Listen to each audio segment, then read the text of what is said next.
success is about maximizing your potential. And it's very easy in sport to quantify success by winning and losing.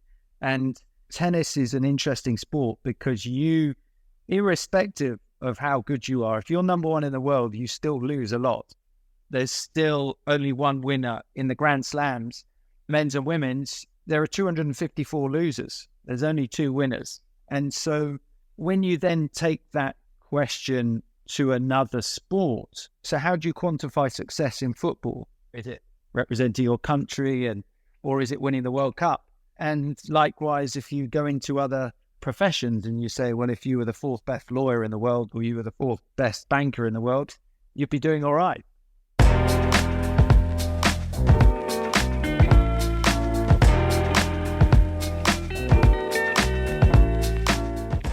Hello and welcome to the Life Lessons podcast with me, Simon Mundie. This podcast has a simple mission: to have discussions that reveal something important about life and how best to live it.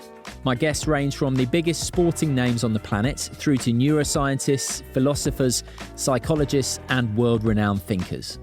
We talk about things like how to skillfully relate to uncomfortable thoughts and feelings, the power of acceptance and psychological flexibility, how to get your circadian rhythms in sync to feel your best, right through to the nature of reality. These conversations and the bite-sized episodes have the power to change your life.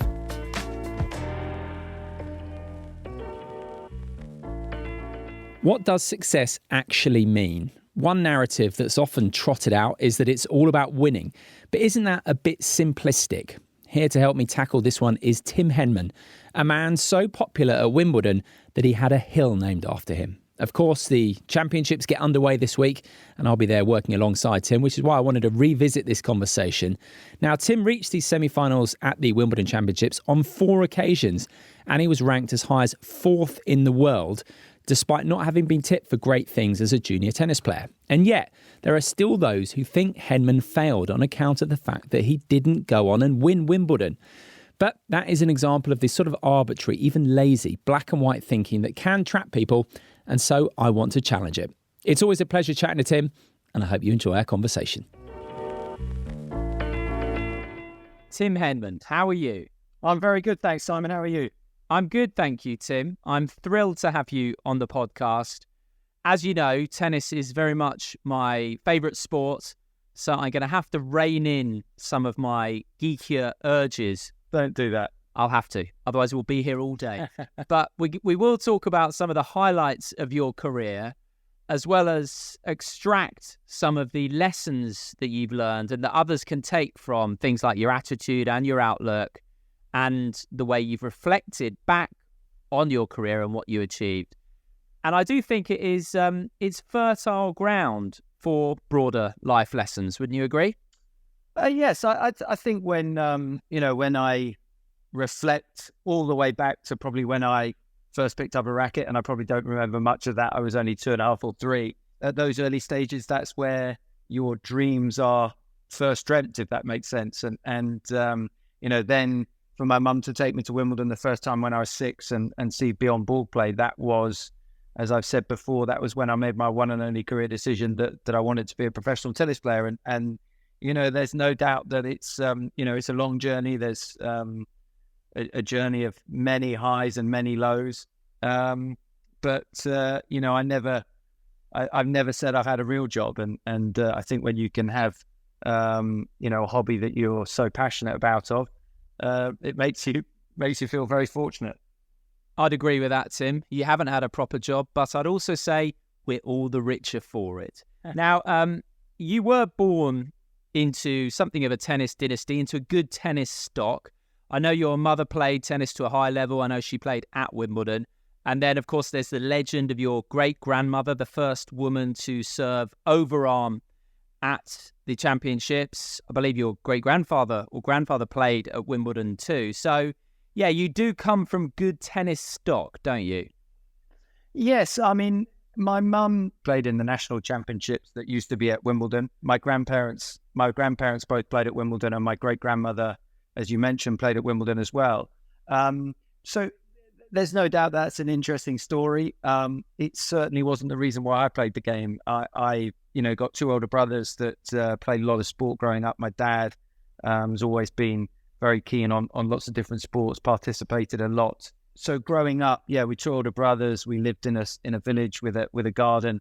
And so, after school, it was, whether it was rugby, football, cricket, hockey, or tennis, there was always a bat and a ball on the go.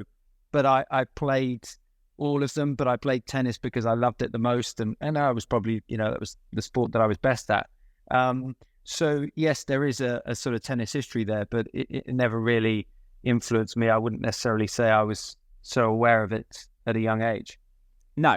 And you were picked up by the Slater squad at an early age. The Slater squad operated outside the jurisdiction of the Lawn Tennis Association, the national governing body. It was set up by David Lloyd of David Lloyd Leisure and Tennis Club fame.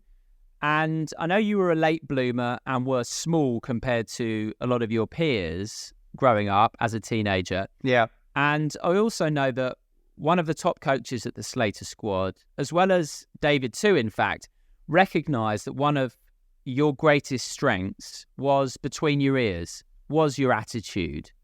So looking back, can you recognise that you did have the mental aptitude to make the most of your abilities from a very young age? Yes, I think is the simple answer to that question. And, if I elaborate on that a little bit, I was keen on my tennis. I was playing a lot growing up. And then when I was about 9, maybe 10, I used to go to the David Lloyd Centre. It was the first one that he had built at that stage, David Lloyd Heston. And I used to have a lesson for an hour every week with Oni Parran, who was a Kiwi who played in the sort of early mid-70s, made quarters of Wimbledon. And, at that time, David Lloyd was thinking of setting up a tennis academy. He had never been particularly impressed with the LTA's equivalent. And he was keen to try and, produce some world-class British players. And that's when he set up the academy. Jim Slater, who was a sort of city financier at the time, he had done something similar with chess, believe it or not, back in the day when he felt that there should be a lot better British chess players, when I think it was being dominated by the Russians. And he transformed chess in this country, and they linked up to try and do something similar with tennis. So that was when I was 11, and we went to Reed School as part of that sort of Slater scheme. And that was a massively important part of my development. I was one of the best juniors in the country at the age of sort of 10, 11, 12. And then, physically I was a late developer. So, I think in juniors, sometimes your results are dictated a lot by the physicality, your strength and speed, and being a late developer, my results were not particularly good at the age of, 15, 16, 17. But, when you go back to that attitude, I was obsessed with the game. I was so passionate about it. I wanted to practice and train all day, every day. I just loved it. And so, that motivation, that hunger and desire, that competitive instinct was something that I always had. And there was no doubt that, through the difficult times, my development through the junior game was not plain sailing. I certainly needed that resilience to keep bouncing back. And so the resilience was simply born of a passion and a love for the sport. Yes, but there's not many people more competitive than my dad to this day.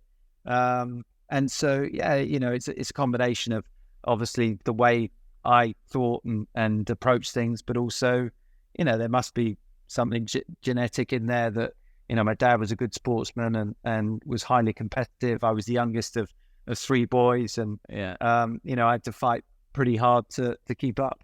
Yes, the classic youngest sibling story, often the ones that go on and succeed. But in terms of the Slater squad, because who else was in there? So there was James Bailey, who won the Australian Open Juniors in, I think, 93. Yeah. Jamie Delgado, who won the Orange Bowl, so the Junior World Championships, essentially. And I think that was, maybe 92. Yeah. And Mark Moreso. And you weren't seen as the pick of the bunch, were you? You were yes, they recognised you had this fight and that you were going to grow, but they had you down as a doubles specialist even, didn't they?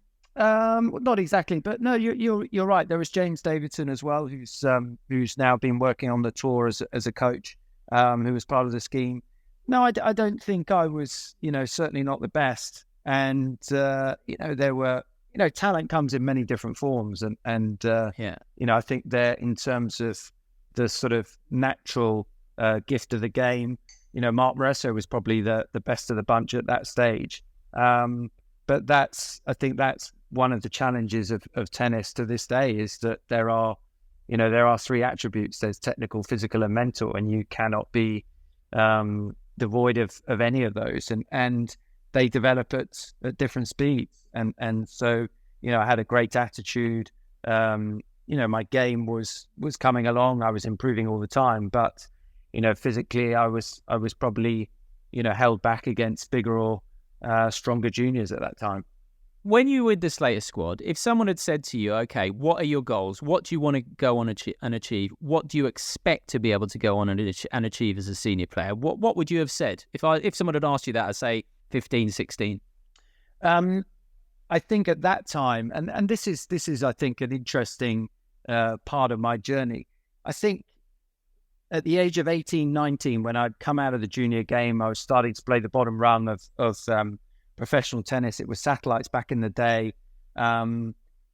If you'd have said to me at that stage, right here, if you sign on the dotted line for the next 10 years, you're going to be ranked from 75 to 100 in the world. You'll play in the 4 Grand Slams. You'll compete on the main tour for the next decade.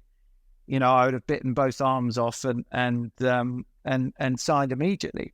And then as my game developed, and all of a sudden at the end of 95, I think it was, I broke into the top 100. So I was 21 at that time, finished the year 99.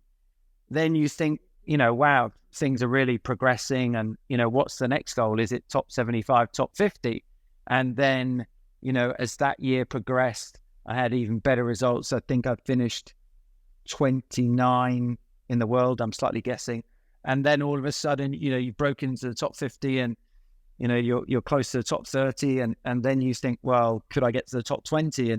And you do, you continue to raise the bar. You want to, try and get higher and higher, but you don't know where you're going to get to. And so that's where certainly I'm able to look back at this whole journey from the age of, well, you could say from the age of 3 to 33, but when I left school at 16 to 33 and then look back at all the things that I was able to achieve, that's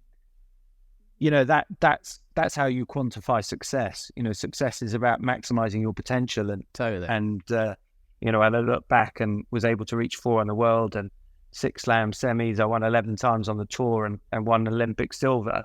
That's as good as I was meant to be. So, I think there are times, because the country that I live in, with Wimbledon being that event, suddenly you're judged either you win that tournament or not. And having been in the semis 4 times, people sometimes would say, well, he didn't win Wimbledon, so he wasn't a success. But I'm not sure I'd agree with that. Typical understatement. Not sure you would agree with that. I mean, it's absolute nonsense. And actually, this is why I'm really happy to talk to you about this stuff, because it is narratives like that are nonsensical. And that's why I was saying, when you were 15, 16, because let's take another player. Someone like Richard Gasquet, who was seen as the great hope of French tennis, and the pressure that would go on someone like that. And yes, he's had a good career, but he hasn't won a Masters. I don't think he's really sort of broken the top 5 or certainly top 4 even. And, like you say, people develop at different ages, and it's about getting the most out of yourself. And there's absolutely no question that you did that, but narratives just run away with themselves. Because, I mean, when you really burst on the scene at around that time, Britons at Wimbledon were going out in the second round, third round, maybe fourth, very occasionally with Jeremy Bates. But before you, the level of expectation was on the floor. Yeah. And people forget that. Yeah, I think that's fair comment. But again, everybody's journey's different. So why is Jeremy Bates relevant to me? I think then when you go back to sort of talking about it's slightly philosophical about success. It's very easy in sport to sort of quantify success by winning and losing. Yeah. And, tennis is an interesting sport because you, irrespective of how good you are, if you're number one in the world, you still lose a lot. Yeah. There's still only one winner, in the Grand Slams, the men's and women's, there are 254 losers. There's only two winners. And so when you then take that question to another sport, so how do you quantify success in football? How do you quantify success in cricket? There's no world ranking. Is it representing your country and, or is it winning the World Cup? And likewise, if you go into other professions and you say, well, if you were the fourth best lawyer in the world or you were the fourth best banker in the world, you'd be doing all right. But, in sport, I think it's way too easy just to look at it as defined by winning and losing. Totally agree. And like you say, you can't even compare yourself to Jeremy. Everyone's on their own journey. And it's that old cliche. Ultimately, you're only competing with yourself. And it's clear that you feel like you absolutely got the most out of your game, that you put the absolute maximum into it. From where I am as a tennis fan, that's the way I see it as well. So really, it's winner, loser, success or not. It's about making the most of yourself for yourself. It's an intrinsic thing, isn't it? Rather than an external approval thing, wouldn't you say? Yeah. And I remember I didn't necessarily have a lot of media training, but I remember being told very early on, when you're in interviews, never talk about giving 110% because it's just not possible. And so likewise, when you appreciate, this is where, when you talk about commitment as an athlete and going about your job to maximize your potential, there are no gray areas. You're either in or you're out. And so therefore 99% effort and application not good enough. It's 100% or nothing at all. So then when you break down, my game and the way that I practiced, the way that I trained, my schedule, my effort in my matches, I always gave 100%.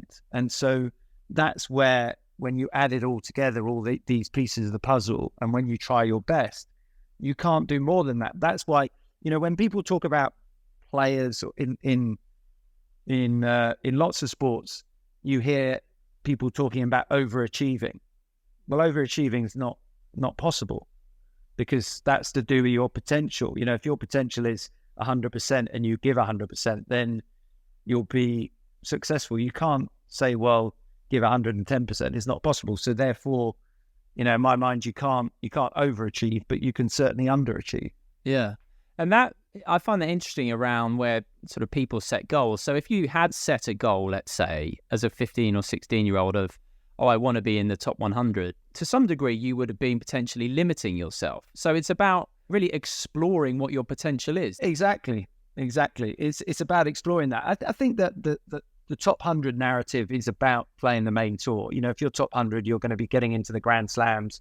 You're going to be playing in the biggest and best tournaments. And that's why, that gets thrown out there. And it's a good benchmark. But certainly you wouldn't want to say, well, if I get to the top 100, then that's it. And as I said earlier on in this conversation, you always want to be trying to raise the bar higher, think about different areas where you can improve your game. And so when you are 16, 17, it's easier to quantify sort of your 100-meter sprinter. If you're running 100 meters in 14 seconds and you're saying, well, I've got to run it in 10, that's a long way off. If you're 16, 17, just left school and you're losing in the early rounds of junior ITF tournaments, you're talking about being the top 100 tennis player in the world. It's a long way off. So they're all benchmarks, and I do always think it's very important to set yourself goals. Yeah. But at the same time, not have them as a glass ceiling, because see where you can go, but tick them off as you go on the way. Anyway, right, let's go back a bit because I want to pick through a couple of bits. Now, listen, I want to apologise first because I've shared this anecdote with you before, and I promise I am never going to do it again. All right, this is the last time I'll ever do it, and you've humoured me every time. But I've got to tell us because it's one of my favourite anecdotes, which is that. So I actually met you on holiday before you were seen as a British number one. Yeah. And at that time, Jamie Delgado was the great British hope. He'd won the Orange Bowl. And you humoured me that whole time. Yeah. I just spent all the time saying, Tim, tell me more about Jamie. You know, what's his game like? I was fascinated. And then it's very good. yeah. And you were incredibly graceful about it. And I kicked myself that I didn't ever ask you to play because obviously I think later that year you won the Nationals. The next year, I think, or within a year or two, you beat Greg in the final of the Senior Nationals. And then before we know it, you're playing Kafelnikov in 1996. But for me, that just summed it up, that there I was, sat next to, you know, the best male British tennis player since Fred Perry, or certainly since John Lloyd. And there I was banging on about someone else, which just says about the difference in the journeys. Anyway, I had to share that. Yeah, and I don't think you were wrong. I mean, Jamie, you know, is a great friend of mine. I've known him since, you know, I was probably 12 or 13 and he was 9 or 10. And, you know, it was phenomenal how good he was, age 13, 14. And, you know, when someone is a year younger in juniors, that's quite a lot. When they're 2 years younger, that's a massive amount. If they're 3 years younger, I mean, you sort of feel like you should be barely talking to the person. But, you know, he was beating me pretty comfortably at that stage. And, wow. And again, that, you know, it says it all, doesn't it? Yeah. Well, but he was probably, you know, more physically developed than me, was stronger than me. And you know, his game was developing at, you know, certainly a different speed. But for me, as I said about my brothers, 2 older brothers growing up, environment is so important. Yeah. And that's why the Slater scheme was very important and was so good for me as an environment, because I was practicing with better players all the time. You know, I'd look at Jamie or I'd look at Mark Moresso or, you know, whoever it was and say, wow, they do that better than me and I need to improve that. And so that no doubt played an important part in my development. When he won the Orange Bowl, did that increase your belief about what was possible for yourself?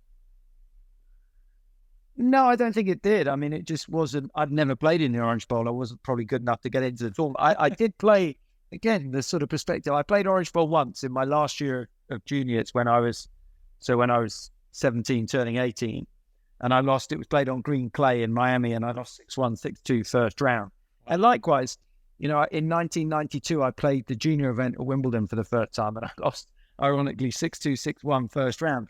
So in 1992, I went from, you know, I went from winning 3 games in the first round of the junior event to 4 years later beating the French Open champion in the main event, getting to the quarterfinals.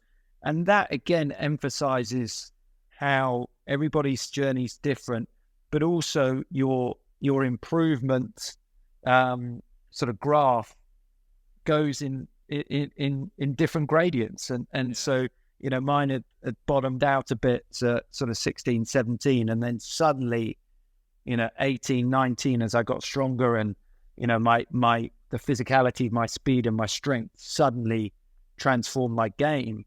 Then that was where the upward trajectory was enormous.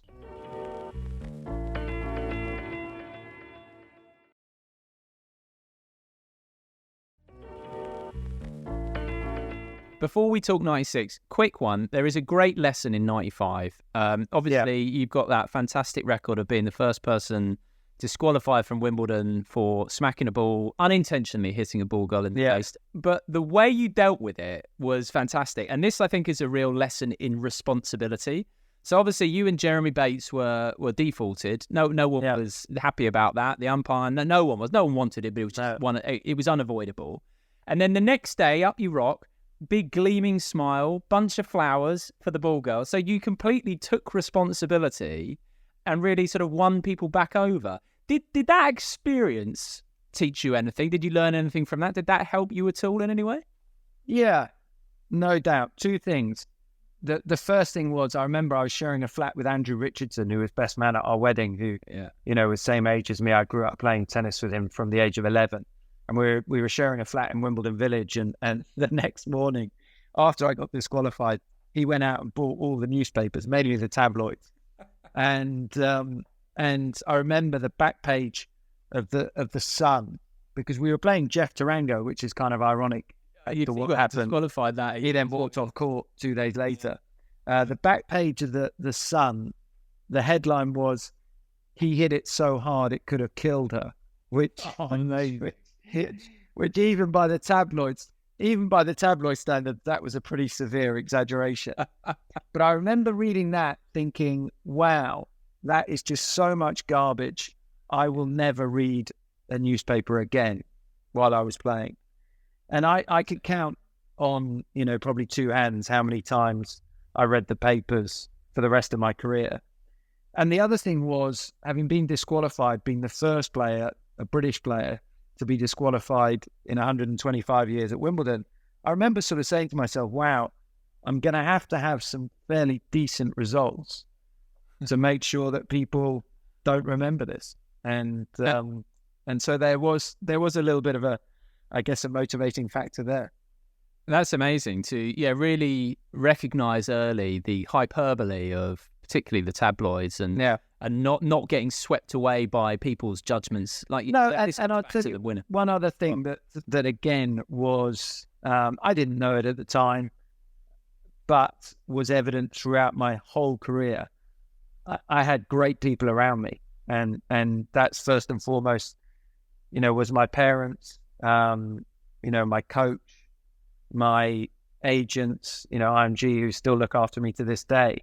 I didn't have a big group. I never liked a big group of people, but I had, Billy Knight, who was in charge of British tennis at that time, was a huge influence, and I had great people around me to support me.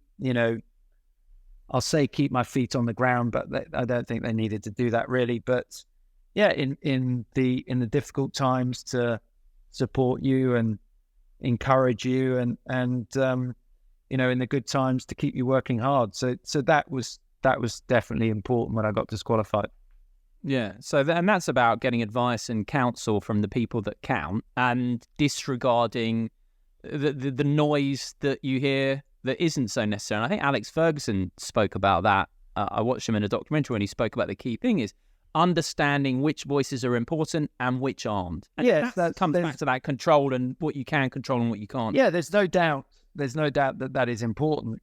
You want to block out all the different opinions, but you have to remember that in the role as a tennis player, you end up being the chief executive of your business, and so you've got to select those people. You've got to select a coach. You've got to select a physio, a fitness trainer, an agent, or whatever. And I'd like to think that I did a pretty good job of that, and so therefore you're surrounding yourself with good people, the right people who are giving the correct input. So those are important decisions, and not always easy when you're very young. Right, let's fast forward 12 months. So there I was. Guess where I was watching it? David Lloyd's house, right? 96. You're up against Kafelnikov, right? And like I said, before you came along, there were a lot of second round, third round defeats. Jeremy reaching the fourth, and a lot of 5-set heroic defeats as well. I think of Chris Bailey, Josh Wilkinson, Petch, Bates as well. And so you were 3-5 down in the final set against Yevgeny Kafelnikov, who just won the French Open. He'd beaten Sampras in the semi-final, so bang in form. And you're serving a stay-in. And I actually just watched it a little bit earlier today on YouTube. And you could see there's that same thing of, here's going to be another heroic British 5-set defeat that we can celebrate and be, oh, he was so close, maybe next time. And what I didn't realise, I forgot, was you missed a sitter of a smash at 15-30 to go 15-40 down. But then you pulled out two aces, held that game, broke the next two, and won. And for me, it reminds me a little bit, that match of, and some people might think this is an odd parallel, but when England won the Rugby World Cup in 2003, because what I noticed in myself on both occasions was this feeling of, oh no, here we go again. And then boom, oh no, it doesn't have to be that way. And suddenly the glass ceiling got broken. So, I mean, in terms of that match and that tournament, so reaching the quarterfinals, beating a Grand Slam champion like that. Did that shatter, or change your own beliefs around what was possible? And did you notice that ripple out into what other people expected too? Well, two things. I was, by 96, I was playing some good tennis. I was obviously, I wasn't relying on wildcards to get into the event. So I was pretty confident with my game, but there's no doubt that day my life changed. And when I then go into the sort of the minutiae of the match, up 2 sets to love, nothing to lose, suddenly lots to lose. Kafelnikov plays better. When I'm down 5-3 in the fifth, I'm thinking to myself, I have to make him serve it out. We know that it's never easy serving matches out, and the crowd have been phenomenal that day. Amazing atmosphere. So when I'm down 15-40, I'm kind of thinking to myself, you idiot, you've got to at least make him serve for it. And so that's where, I was very aggressive. I'm just going to, go for my shots. And, it's having that commitment to then put the score aside to say, this is the way I want to execute these points. And when you look at the last 4 games, I didn't do a lot wrong. So from being, I think psychologically, subconsciously rather, I didn't want to be another. I was a lot better than just a plucky British loss at Wimbledon, and so then to turn that around so quickly was a huge win. And then the way that the draw opened up, because I had to play then 2 Brits, which you might have thought could have been a little bit tricky, but I think with all due respect, I was just a lot better than Danny Sapswood and Luke Milligan. So, I beat them pretty comfortably. And then 4th round, I've got to play Gustafsson, which again is a good draw. It's a good opportunity. But, the momentum and the whole vibe for me around the event and the atmosphere was like nothing I'd ever experienced, because it was just, going on to centre court and feeling so comfortable and confident, but having that support and just reveling in it. It was amazing. It was just, it was so much fun. I just, people talk about, oh God, the pressure and the expectation and the crowd. I'm like, just bring it on. It was unbelievable. Yeah. Oh, see, that's a fantastic way of looking at it. Rather than pressure and threat, you saw it as excitement and thrill. Pressure's all self-inflicted. Yeah. So if you walk on court with a mindset, wow, there's 15,000 here and there's 15,000 on the hill and there's 15 million on TV and they're all expecting you to win, you'll put yourself under so much pressure you won't be able to play. Whereas I was going on court thinking, wow, this is my favourite court, my favourite surface. I've got the best support in the world. How good's this? That just shows the power of framing it then. It's the way you perceive things, isn't it? Well, it's the way, there's lots of ways of talking about it. We've heard people talking about the chimp on your shoulder and you've got to keep that chimp quiet. That my chimp wasn't able to speak because I was just, enjoying it so much. Yeah, your chimp was excited, was thrilled. But I'm interested what you said there about, you wanted to make him serve it out. So you were forget the score, be present, and play, get on the front foot. So really, that's like playing according to your values, being brave and playing as you intend to be, or as you want to, as you would in any moment. And that can be applied in any area of life. I suppose that's what I'm getting at. Is in sport, when you're an attacking player, you want to play points on your own terms. You want to be, I want to be dictating. I want to be aggressive. I want to be proactive rather than reactive. And that's much easier to do on grass, certainly in the conditions that we were playing in 1996. Is that an attitude, right? And this might sound a bit of a left field one, that can be applied just in life generally, doing things on your own terms, irrespective of the noise that's going on around you. I mean, the old sport as metaphor for life, tennis as a metaphor for life type thinking. I think so. And I think, structure in your life is really important. Having a plan, whether it's around, exercise or your diet or whatever it may be, communicating with family and friends, the structure is really important. And, there's a lot more focus on mental health these days.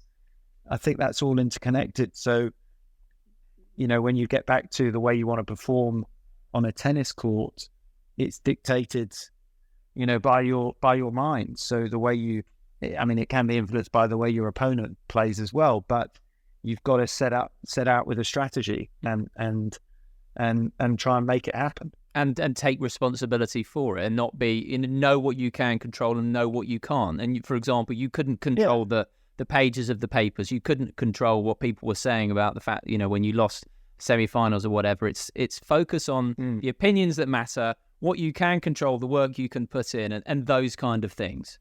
Yeah, that's right. And again, my personality is, my family's and my wife's, we're not interested in, attention away from these types of things. So it was never a sort of fame game. So what was written, positive or negative, it just never interested me. So, that, I think that helped me, deal with the spotlight, because, during that month, it was, it was a lot of fun, but it was pretty intense. I think it was a different world that we lived in. There was no social media.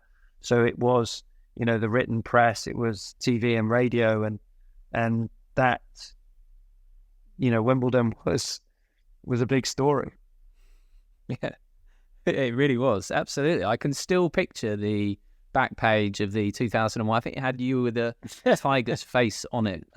Tim, the country expects, or something like that. But I think that is an interesting attitude, because a lot of people these days do set out wanting fame, which is just, approval on a mass scale. But I think, it shows with your journey, let's say, because there has been a bit of a narrative around you choked in the semi-finals, which, as someone who understands tennis, is nonsense. You came up against Sampras twice. Even Isavic just had the wind in his sails and with that serve, and obviously the way Hewitt's game matched up against yours. But if you did live for fame and approval, you can't control the narratives that come along, because in your case, people might say, even though you've debunked this idea of overachieving, but people might say that you did that in your career, or you certainly maxed it out. Yet still, people will be like, oh no, we'll find fault. So relying on fame or seeking fame and seeking approval like that, it's a fool's errand, really. Yeah, I'm not a person that sort of looks back a great deal, but certainly when I retired from the sport, I was, unbelievably content. It was the right time for me to stop. I wasn't getting any better. I was struggling a little bit with my back, and, we just had our third child. And so, the timing of that was absolutely spot on. Mm-hmm. But then I was able to reflect on everything that I had achieved, and, things that I hadn't achieved, but was, completely, content, completely delighted and proud of my whole career, because I know that I got everything out of it. I got 100% out of it. So if there are other people that disagree with that, that's fine. I don't care. It's not going to change the way I feel about it. Yeah. I just think that then if you want to have that discussion, then you've got to say, well, if there's the bar, if I fail, how many successful people are out there? Yeah. It's not going to be many. Absolutely. That ability then of you to be so intrinsically motivated, to really just value the opinion of the important people around you, and then how that played out in terms of how easy you found it transitioning into retirement. Do you know where that comes from, and how would you encourage someone to develop that in themselves, a young person growing up now? Yeah, I think for me personally, it's who I am. It was probably part of my upbringing. I'm a level-headed type of person that, when things were going great, I didn't, get carried away. I wasn't arrogant or big-headed or or thought I was, any better than anyone else type of thing. But likewise, when things were going badly, a bad run of form or injuries, I was never a type of person to feel sorry for myself. So I've always been on a pretty even keel. And, again, that there are people that are much more volatile and it's much more of a roller coaster. But as I said, I've always been very honest to myself. I have never, sort of tried to be someone I'm not, and I wouldn't want to be type of thing. So, and again, I think that narrative is part of the people around you. My family have always been the most important thing. That's, our health and that perspective that it is a game at the end of the day. It doesn't mean that, this is where, again, we've been so fortunate with the role models we've got in tennis right now. And, there's this sort of perception that to be the best, you've got to be, a horrible person and you've got to have this killer instinct. And yes, you've got to work hard and yes, you've got to be very motivated and determined to win. But when you look at Federer and Nadal, I would say they are the two best ambassadors in all of sport. And you won't meet two more humble, grounded, decent human beings. And I think that's where, they can teach a lot of people a lot of different things around values. Absolutely. And I keep coming back to humility as such an important value. Did you, throughout your career, were there big names or were there people who did start believing their own hype, and did it come at a cost to them, without naming names? Oh, I'm sure, someone like Agassi, he, is a good friend of mine and we lots of us understand his journey, but, I'm sure there were times where he, was pretty off the rails and, had some highs and lows, but that's, part of life. It's, we are allowed to make mistakes, and it's how you respond from those mistakes. And there will be, plenty of others. And, a good example, I think, relevant now at a different level is Dan Evans. I have a lot of respect for, he's made some bad decisions. He recognizes those decisions. He's accepted responsibility. Yeah. And he's, in a really good place and really getting the best out of himself. And that's another great lesson, that, you might make some bad decisions along the way, but you can bounce back. And I've enjoyed watching his progress. Totally. Right, last couple of things, Tim. Who was your best coach, or what makes a great coach? Because you had people like Larry Stefanki, who's a lovely fella, Paul Annacone, David Felgate. What makes a great coach? And if you had to pick one? Yeah, they all had different things that were very, very important at different times. And, David Felgate, I started working with him with no professional ranking and, started off in the satellites. And, for him to really instill, I think, the discipline and a mental toughness around my game. I had, the competitive drive and hunger to work hard, but, bringing a discipline to my game, shot after shot, point after point, was massively important.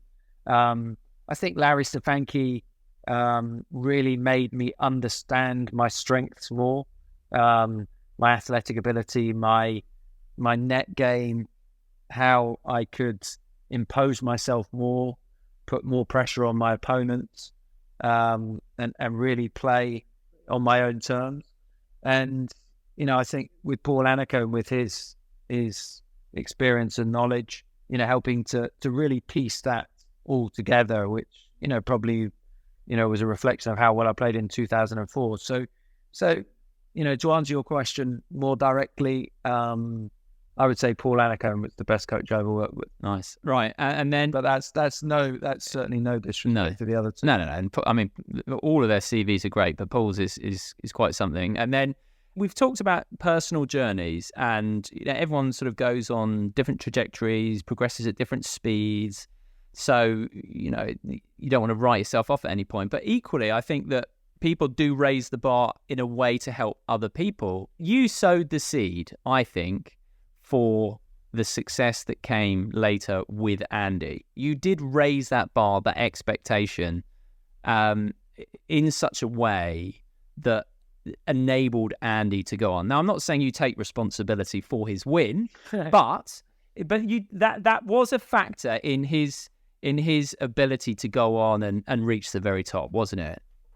Yeah, I would agree with that. And again, it comes back a little bit to environment. And, the environment doesn't necessarily mean that, I'm practicing and training with him every day, but the environment of a mindset that, this is the healthy competition that goes with, players from the same country. So for British tennis, me, having been in the top 5 in the world and, done X, Y, and Z, that is no doubt going to be within his psyche, as it were. Yeah. And then, being around, whether it's practicing or Davis Cup or at tournaments or competing, there's no doubt that that's, important sort of stepping stone. And so I always enjoyed, I think because we were, I can't remember how many years older than I am, but it's obviously quite a few. It's probably 11 or 12. I think that's where, if he'd have been closer in age, I think it would have been a harder relationship, because I think we've been more of rivals, as it were. But because we were so far apart and at different stages of our career, I always, really enjoyed, the time that we spent together, whether it was traveling and practicing and training. I mean, the matches were hard. I think they were hard first and foremost because I didn't like the matchup in my game style. It's a bit like playing a better version of Hewitt. But I've always been, a massive supporter of Andy's and still speak to him pretty regularly. And what he has gone on to achieve has been, incredible to watch. Yeah, but you sowed the seed, right? Let's just summarize that in terms of lessons then, Tim, because I do think what I take from your story really is around that being in competition with ourselves, ultimately, not others. Yeah. How we define ourselves as, it's far too simplistic, this winners and losers, because we're all losers, aren't we? You're a winner if you are really maximize or try your best, to put it really simply. And then, and in terms of you, I mean, like you said, you're level-headed. You've always seemed content and happy to me when I've seen you. You moved into retirement pretty easily. So that intrinsic sense of self-worth, that in not needing external approval, that's a really valuable lesson I think people can learn from. Would you agree on that sort of summary? Yeah, but look, first and foremost, I'm very, very fortunate. I'm, touch wood, I'm healthy. My family, my wife, my kids, my parents, my in-law, my extended family, and we're very lucky. That's the most important thing. With my, tennis life, the psychology of that is, it's about the process, not the outcome. The outcome is almost a byproduct. If you get the process right and do everything you can, it's tough to argue with the outcome. And so, for me, I'm, so content with what I, was able to achieve. Would I do things differently? Yes, in hindsight, I would have, avoided matches that I got injured, or, I might have played a different schedule, or, I might have developed my game slightly different. But that's hindsight. I look back and so proud of all the things that I did achieve.